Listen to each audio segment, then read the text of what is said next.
Bueno, el ejercicio 1, como les comenté recién, es teórico, ¿sí? Así que les pido que lo vean, lo saquen de la teoría, ¿sí? Y vamos a pasar a trabajar en el 2, donde se les presenta una gráfica y a partir de la gráfica debemos determinar extremos relativos, absolutos, puntos de inflexión, intervalos de crecimiento y decrecimiento con cavidad, ¿sí? Y les piden que determinen qué propiedad cumple la derivada en cada caso, ¿sí? Una vez que veamos el 2, vamos a pasar a trabajar en el 4, en estos apartados que yo elegí, ¿sí? Si nos da tiempo, vamos a ver más. Y después vamos a, en base a lo que vimos en el 4, vamos a poder responder el ejercicio 3, ¿sí? Y vamos a ver el 5 también si es que nos da tiempo hoy. Empecemos por determinar los extremos absolutos. ¿Cuáles serían los extremos absolutos? Vamos a tener solamente un mínimo y un máximo. El mínimo absoluto va a ser el valor más chico que toma la función, el mínimo valor que toma la función, ¿sí? Y el máximo es el mayor valor que toma. Entonces, fíjense en ustedes dentro del intervalo desde 0 a h. ¿Para qué valor de x la función toma el mínimo valor? A. Para a, ¿sí? Y el mínimo absoluto va a ser un valor de la función, o sea que el mínimo absoluto no es x igual a a, sino f de a, ¿sí? Y máximo absoluto, chicos, ¿cuál sería el máximo absoluto? Si la función F de es H. f. F de H. F de h, ¿sí? F de h, porque fíjense en que para h la función toma el máximo valor posible. El valor de la función para SH es el máximo absoluto, ¿sí? Entonces, a ver, acá les pongo, bueno, este sería el mínimo absoluto y este es el máximo absoluto y acá están los valores, ¿sí? El mínimo absoluto va a ser f de a. Se presenta en x igual a a, pero su valor es f de a. El máximo absoluto va a ser f de h. Vamos a ver ahora los extremos relativos. ¿En dónde vamos a tener extremos relativos? Primero, analíticamente, extremos relativos se van a presentar en aquellos puntos donde la derivada sea cero o la derivada no exista, ¿sí? Pero que sí estén en el dominio de la función y en los cuales se presente un cambio en el crecimiento, en el carácter de crecimiento, ¿sí? Entonces yo les voy a ir mostrando acá. Fíjense, por ejemplo, acá, en A. ¿Cuánto vale la derivada en A, chicos? 0. 0. Recuerden que la derivada es la pendiente de la recta tangente a la gráfica en el punto, ¿sí? Acá la recta tangente es horizontal. Eso significa que la pendiente es 0. Bien, entonces en este punto la derivada es 0. Ya se cumple una condición para que pueda ser un extremo relativo, ¿sí? ¿El punto está en el dominio de la función? Sí.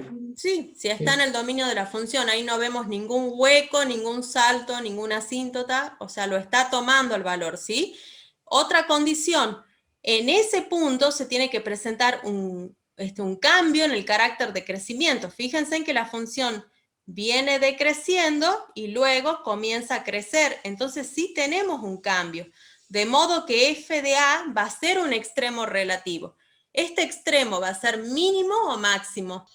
Mínimo. Mínimo. A ver, si la función viene decreciendo y luego comienza a crecer en ese punto y ese punto está en el dominio de la función, es un mínimo relativo, ¿sí? Eso es lo que dice el criterio de la primera derivada. Entonces, f de a ya es un mínimo relativo. ¿Dónde más veo un mínimo? Después veamos los máximos, ¿sí? Después veamos los máximos. Ahí les marco, F esto es de en D, ¿sí? En D tenemos un mínimo relativo. A ver, veamos. Fíjense, la función viene decreciendo, comienza a crecer, D está en el dominio de la función, ¿sí? O sea que sería un mínimo relativo. ¿Cómo es la derivada ahí, chicos? No existe.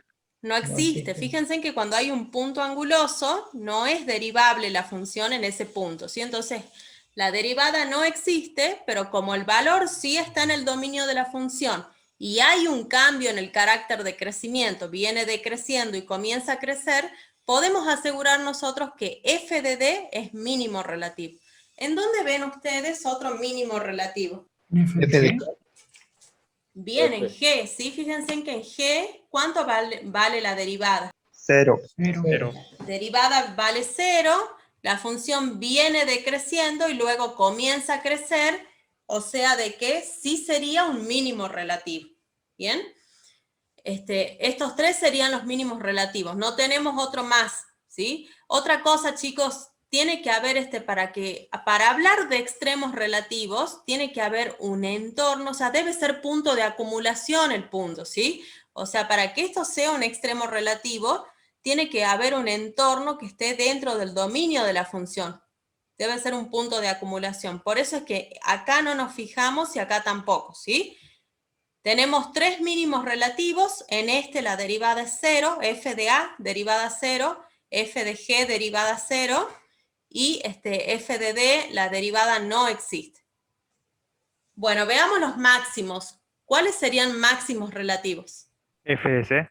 F de c, ¿sí? Que está acá, la derivada vale 0, la función viene creciendo y justo en ese valor comienza a decrecer. O sea que es un máximo relativo y lo decimos por el criterio de la primera derivada, ¿sí? ¿Qué otro máximo relativo están viendo? F de F. F de F, que está acá, ¿sí? F de F es un máximo relativo. La función viene creciendo, comienza a decrecer, ¿sí? Y ¿qué tenemos acá? Un punto anguloso. La derivada no existe, ¿sí? Entonces, los valores posibles en donde se pueden presentar extremos relativos son aquellos en los que la derivada vale 0 o la derivada no existe, ¿sí? Pero son valores posibles, no siempre va a ser así. Para ver si hay extremos relativos, debo hacer el estudio de la primera derivada. Tengo que ver si hay un cambio en el carácter de crecimiento, ¿sí? Ahí está el resumen de lo que vimos recién. F de A, F de D y F de G son mínimos relativos, ¿sí? Y acá está, bueno, explicado qué pasa con la derivada en cada punto, ¿sí? Y lo mismo con respecto a los máximos relativos. Vamos a ver, chicos, el crecimiento, ¿sí? Crecimiento, carácter de crecimiento, decrecimiento. Fíjense en que acá la función, hasta A la función viene decreciendo, ¿sí? Y en A comienza a crecer. Entonces voy a marcarles dónde decrece la función. Acá crece, no lo voy a tomar. Desde acá, desde C hasta D también decrece. Después tenemos, acá crece, acá vuelve a decrecer. Entonces, intervalos de crecimiento. ¿Cuáles serían, chicos? De decrecimiento, perdón, decrecimiento. ¿Cuáles serían los intervalos de decrecimiento? De 0 a... De 0 hacia A. ¿Los tomamos al 0 y al A? No. Sí, sí los vamos a tomar, sí, eso depende mucho de cómo se ve en la materia, pero nosotros sí los vamos a tomar, porque están en el dominio de la función, ¿sí? O sea, comienza a decrecer desde 0 hasta A y sí los voy a tomar a los dos valores, sí los voy a tomar. Pero nosotros en la materia lo vemos así, porque de esta forma cumple con la definición de crecimiento y decrecimiento, ¿sí? Pero también se lo suele tomar de otra forma, de la otra forma, o sea, de ponerlos o no ponerlos. Nosotros lo vamos a poner, así que ustedes pónganlo, ¿sí? Iría desde 0 cerrado hasta A cerrado, vamos a poner una coma, no ponemos unión, porque la unión no siempre es válida, ¿sí? Tenemos desde C cerrado hasta D cerrado, coma, desde F cerrado hasta G cerrado. Esos serían los intervalos de decrecimiento. Ahora vamos a ver cuándo la función comienza a crecer. Fíjense en que desde A, tenemos desde A hacia C, después tenemos desde D hasta F, y tenemos desde G hasta H, ¿sí?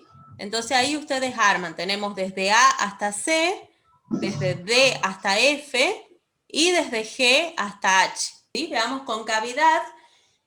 Acá, chicos, fíjense en que acá, justamente en este puntito, que se los voy a resaltar de otro color, en este punto que está acá, ¿cuánto vale la derivada en ese punto?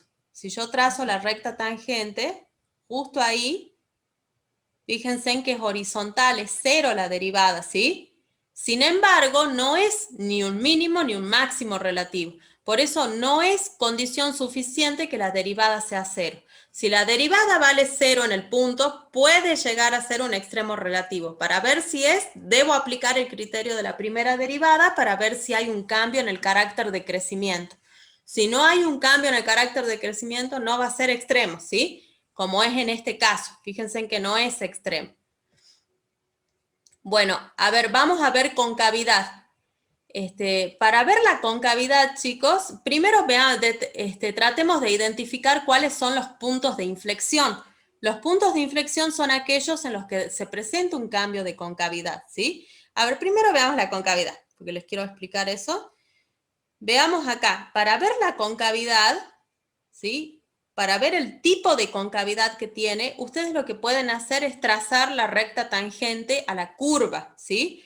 Entonces, si yo trazo acá la recta tangente, fíjense, esta sería la recta tangente en ese punto. La recta está por debajo de la curva. Cuando pasa eso es porque la concavidad es positiva, ¿sí? Si yo en un punto trazo la recta tangente, la recta está por debajo de la curva, quiere decir que la concavidad es positiva. Si está por arriba de la curva, la concavidad va a ser negativa, ¿sí? Veamos acá.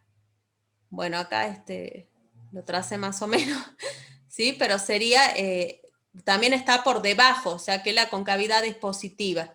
A diferencia de acá, que ya tenemos concavidad negativa porque estaría por arriba de la curva, ¿sí? Entonces, fíjense en ustedes en qué puntos se está presentando un cambio de la concavidad.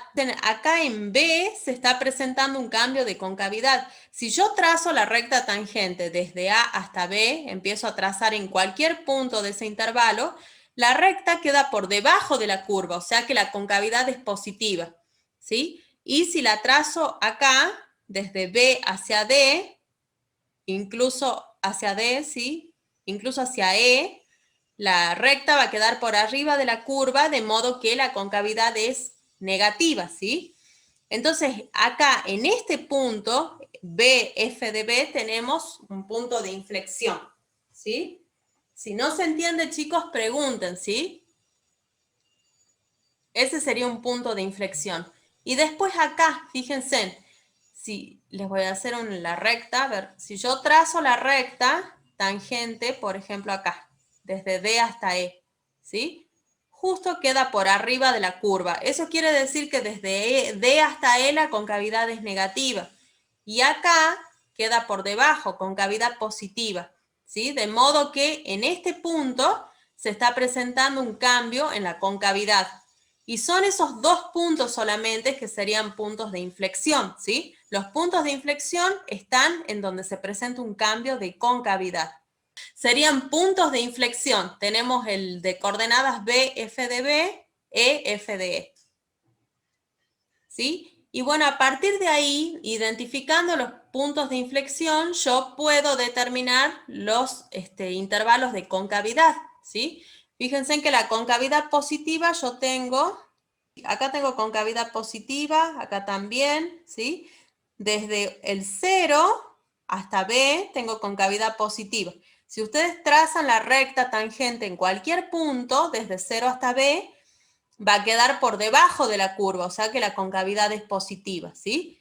Acá ya empieza concavidad negativa, sigue concavidad negativa, sigue concavidad negativa, y acá cambia y se vuelve a ser positiva, ¿sí? Desde E hasta G, hasta H, hasta el final, desde acá hasta el final la concavidad es positiva. En el caso de concavidad, chicos, cuando ustedes ponen los intervalos de concavidad, pongo todo intervalo abierto, y sí puedo poner unión. Pueden poner unión o la coma, ¿sí? Cualquiera de los dos. Entonces tengo concavidad negativa desde B hasta E. Y la concavidad positiva va a ser desde 0 hasta B y desde E hasta H. Desde E, todo esto hasta H. ¿Alguna pregunta sobre este ejercicio, chicos? Sí, decime. Sí, o sea que la recta tangente desde 0 a B está por debajo de la concavidad. Claro, la Y recta luego tangente está por estaría arriba. por debajo de la curva, ¿sí? Eso significa que la concavidad es positiva, ¿sí? Si la recta tangente está por debajo de la curva, la concavidad es positiva. Si está por arriba de la curva, es negativa. Entonces, esa es una forma rápida para ver de modo gráfico, ¿no? El tipo de concavidad que tiene la curva, ¿sí? Desde 0 hasta B tengo positiva, desde B hasta E tengo negativa y desde E hasta H tengo positiva. Bueno, chicos, a ver, si no hay más dudas sobre esto, pasemos a trabajar en el ejercicio 4. No sé si me quieren preguntar algo. Profe, Sí. según entendí acá me fijé, f de a puede ser tanto extremo absoluto como extremo relativo. Claro, exactamente. En ese caso, f de a está haciendo los dos, relativo y absoluto. ¿Sí? Puede pasar eso. Otra cosa, extremos relativos mínimos pueden haber infinitos, ¿sí? Pero mínimos, máximos relativos pueden haber infinitos puntos en los que se cumpla eso. Sin embargo, absoluto siempre va a haber un absoluto como mucho. F de h también sería máximo relativo, como ahí no aparece. F de h no sería relativo. ¿Por qué? Para que sea relativo, ¿sí? Buena pregunta. Bueno, yo más o menos les dije, pero no me habían preguntado y si eso ahí suele prestarse a confusión, ¿sí?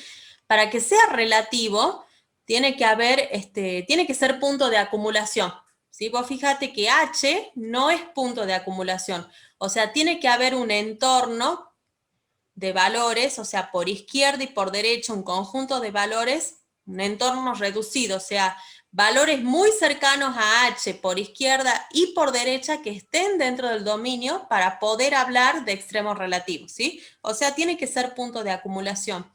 H no es punto de acumulación y 0 tampoco, ¿sí? Por eso es que en estos dos valores, que serían los extremos del intervalo, nunca vamos a ver, no hay extremos relativos. Absolutos sí puede haber, ¿sí? ¿Te aclaré la duda?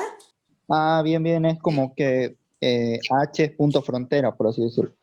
Exactamente, sí. Sería H es punto frontera y en los puntos fronteras no hay no va a haber extremos relativos nunca, ¿sí?